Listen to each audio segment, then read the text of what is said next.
Hezbollah ने एक साथ दर्जनों रॉकेट से अटैक किया है।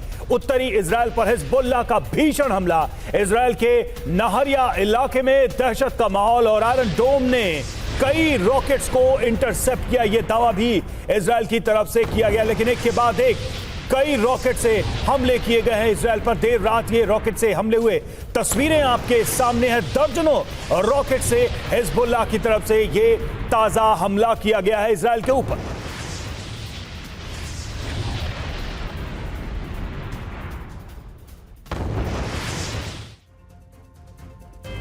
और एक और बड़ी खबर, देर रात इजराइल के शेख अदनून इलाके में भी रॉकेट से हमले को अंजाम दिया गया। एक साथ दर्जनों रॉकेट अटैक से इजराइल दहल गया है। इजराइल के कई शहर में एयर रेड अलर्ट सायरन इस वक्त सुनाई दे रहे हैं।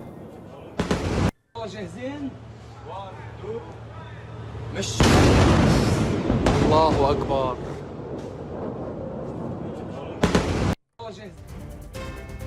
और हिजबुल्लाह का इजराइल पर अब तक का सबसे भीषण हमला, देर रात इजराइल के कई शहरों पर रॉकेट अटैक। आयरन डोम ने हिजबुल्लाह के हमलों को नाकाम किया।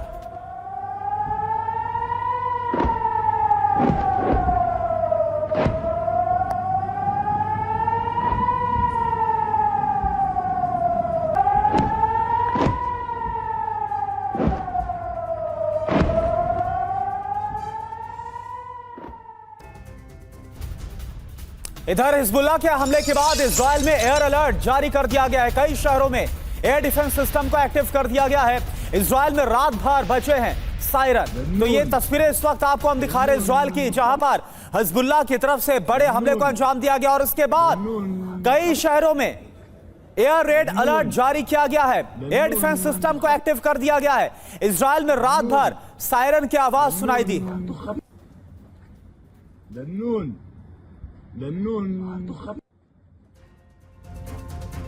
और हिजबुल्लाह ने एक साथ 30 मिसाइलों से हमला किया। हिजबुल्लाह ने लेबनान के काबरी इलाके में अटैक किया। हिजबुल्लाह के हमले में कई लोग घायल हुए हैं। हिजबुल्लाह के हमले के बाद आईडीएफ ने बुलाई इमरजेंसी मीटिंग।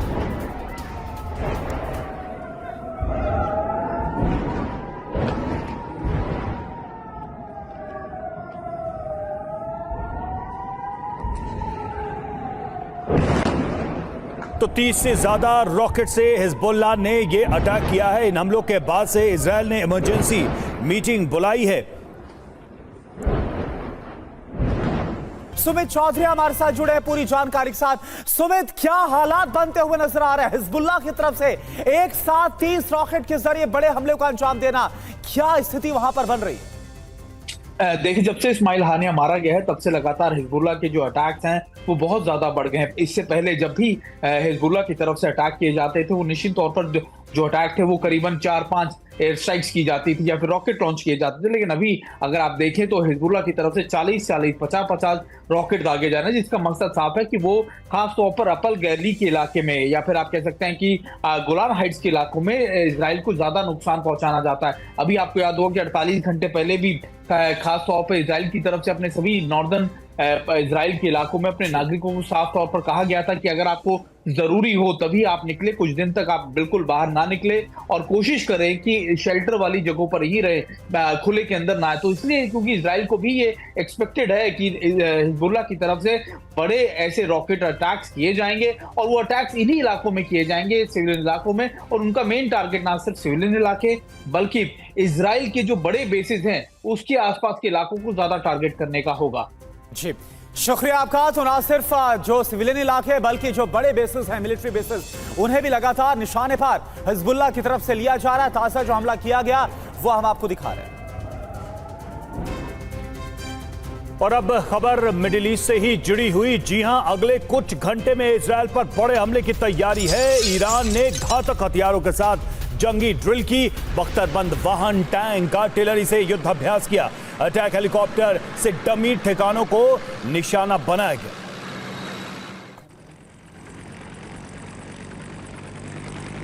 तो ये तस्वीरें हैं इस वॉर एक्सरसाइज की बड़ी तैयारी। इस फुटेज को जारी करके कहीं ना कहीं संकेत ईरान की तरफ से दिया गया है कि वो बड़े हमले की तैयारी कर रहा है।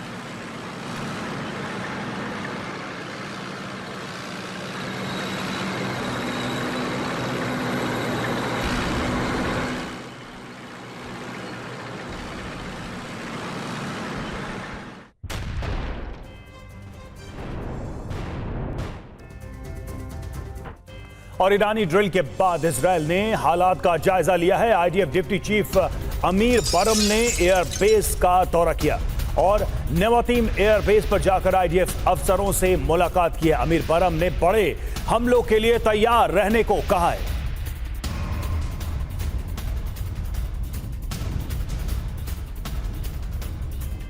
और इस बीच एक और बड़ी खबर, एर्दोआन ने इस्माइल हानिया के बेटे से मुलाकात की है।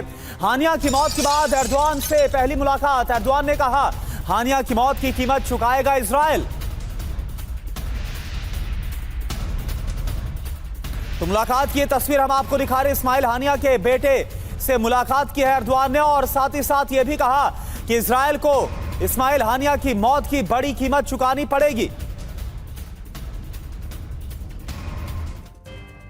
और खाड़ी में महायुद्ध की चिंगारी भड़क गई है। किसी भी वक्त ईरान और इजरायल में जंग शुरू हो सकती है। एक तरफ ईरान इजरायल को धमकी देते हुए जंगी ड्रिल कर रहा है तो दूसरी तरफ इजरायल भी अपने सभी एयरबेस को रेडी टू अटैक मोड में रख रहा है। और इस बार इजरायल पहले अटैक के मूड में नहीं है, लेकिन इजरायल ने साफ कर दिया है कि अगर इजरायल पर हमला हुआ तो वो छोड़ेगा नहीं। तो विश्व युद्ध का नया जोन अब साफ तौर पर नजर आ रहा है। अरब में बारूदी संग्राम कैसे बढ़ता हुआ नजर आ रहा है। आप देखिए इजरायल पर बड़े हमले की तैयारी में इस वक्त ईरान तैयारियां कर ली गई है। ईरानी सैनिकों की जंग के लिए विध्वंसक ट्रेनिंग इस वक्त हमने आपको तस्वीर भी दिखाई। आर्टिलरी रॉकेट लॉन्चर के साथ वॉर एक्सरसाइज को अंजाम दिया जा रहा है। ईरानी सीमा के पास बख्तरबंद वाहनों का जो आर्मर्ड व्हीकल्स का काफिला है वो नजर आया है। ईरान के लॉन्च पैड्स में ईरानी मिसाइलें तैनात कर दी गई है। ईरान ने कामाकाजी ड्रोन की रेंज को बढ़ा दिया है।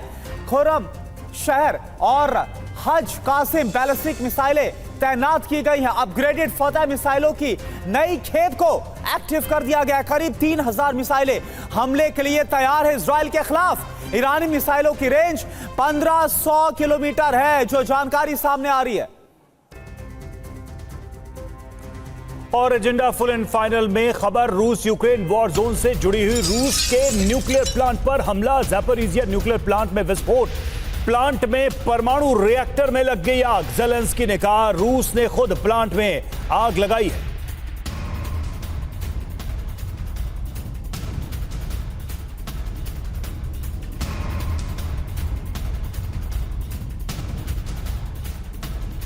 और एक और बड़ी खबर, आईएईए ने न्यूक्लियर प्लांट पर हमले को बेहद घातक बताया है। प्लांट में एक साथ कई धमाके की आवाज आई है, ये आईएईए की तरफ से दावा।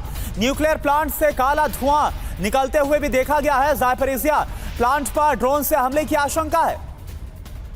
तो ये तस्वीर इस वक्त ज़ैपोरिज़िया न्यूक्लियर पावर प्लांट की हम आपको दिखा रहे हैं, जहां पर एक साथ कई बड़े हमलों को अंजाम दिया गया। ज़ेलेंस्की ने कहा है रूस ने खुद इस प्लांट को आग लगाई है। हालांकि आरोप यह लगाया जा रहा है कि यूक्रेन की तरफ से हमले को अंजाम दिया गया। तो रूस के न्यूक्लियर प्लांट पर हमला हुआ है। ज़ैपोरिज़िया न्यूक्लियर प्लांट में विस्फोट, प्लांट के परमाणु रिएक्टर में आग लग गई है। और इन सब की भी आईएईए की तरफ से साफ कहा गया और तस्वीरें भी साफ आ रही हैं। ज्यादा ज़ैपोरिज़िया न्यूक्लियर प्लांट में विस्फोट हुआ है। दुनिया में एटमी इमरजेंसी की स्थिति। रूस के कब्जे वाले ज़ैपोरिज़िया न्यूक्लियर प्लांट पर हमला और हमले के बाद न्यूक्लियर प्लांट में विस्फोट हुआ है।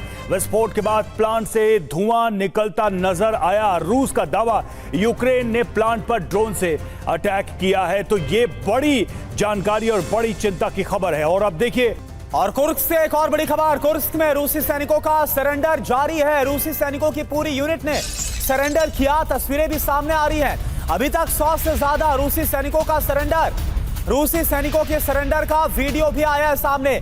तो सवाल यह है कि क्या जंग में कोई बड़ा टर्निंग पॉइंट आ गया, क्योंकि ना सिर्फ यूक्रेन ने रूसी टेरिटरी जो कि कुर्स्क है वहां पर यूक्रेनी सेना कई किलोमीटर अंदर तक दाखिल हो गई, बड़े हमले को अंजाम दिया जा रहा है, बल्कि यहां पर जो रूसी सैनिक हैं वो यूक्रेनी सैनिकों के सामने सरेंडर करते हुए नजर आ रहे हैं।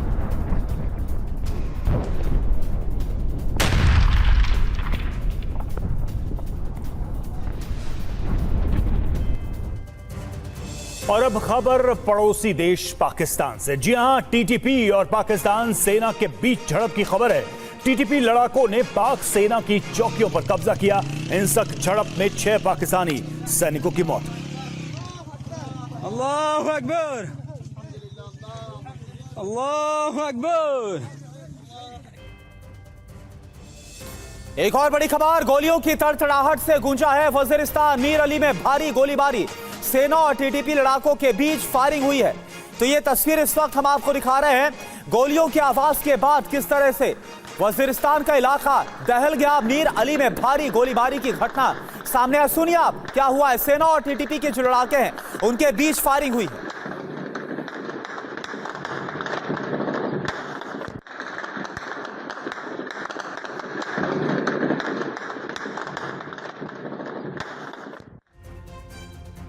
और पाकिस्तान के उत्तरी वजीरिस्तान जिले में सेना और तहरीक तालिबान पाकिस्तान के लड़ाकों के बीच भीषण मुठभेड़ जारी है। बताया जा रहा है कि इस दौरान टीटीपी के लड़ाकों ने पाकिस्तानी सेना की कई सुरक्षा चौकियों पर कब्जा कर लिया। इस घटना में कई सैनिकों के मारे जाने की भी खबर है। पाकिस्तानी सेना लंबे समय से उत्तरी वजीरिस्तान इलाके में टीटीपी के खिलाफ सैन्य अभियान चला रही है।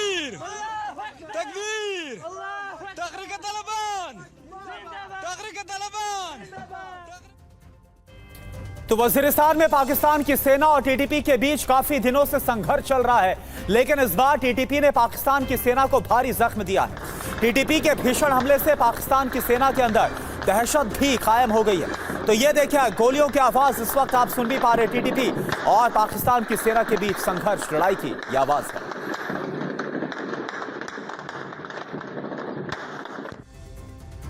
और अगली खबर है बांग्लादेश से। जी हां, बांग्लादेश में हिंदू संगठनों का प्रदर्शन जारी है। ढाका के साथ देश के कई हिस्सों में यह प्रदर्शन चल रहा है। मोहम्मद यूनुस से मुलाकात करेंगे बांग्लादेशी हिंदू छात्र। आज किसी भी वक्त हो सकती है मुलाकात।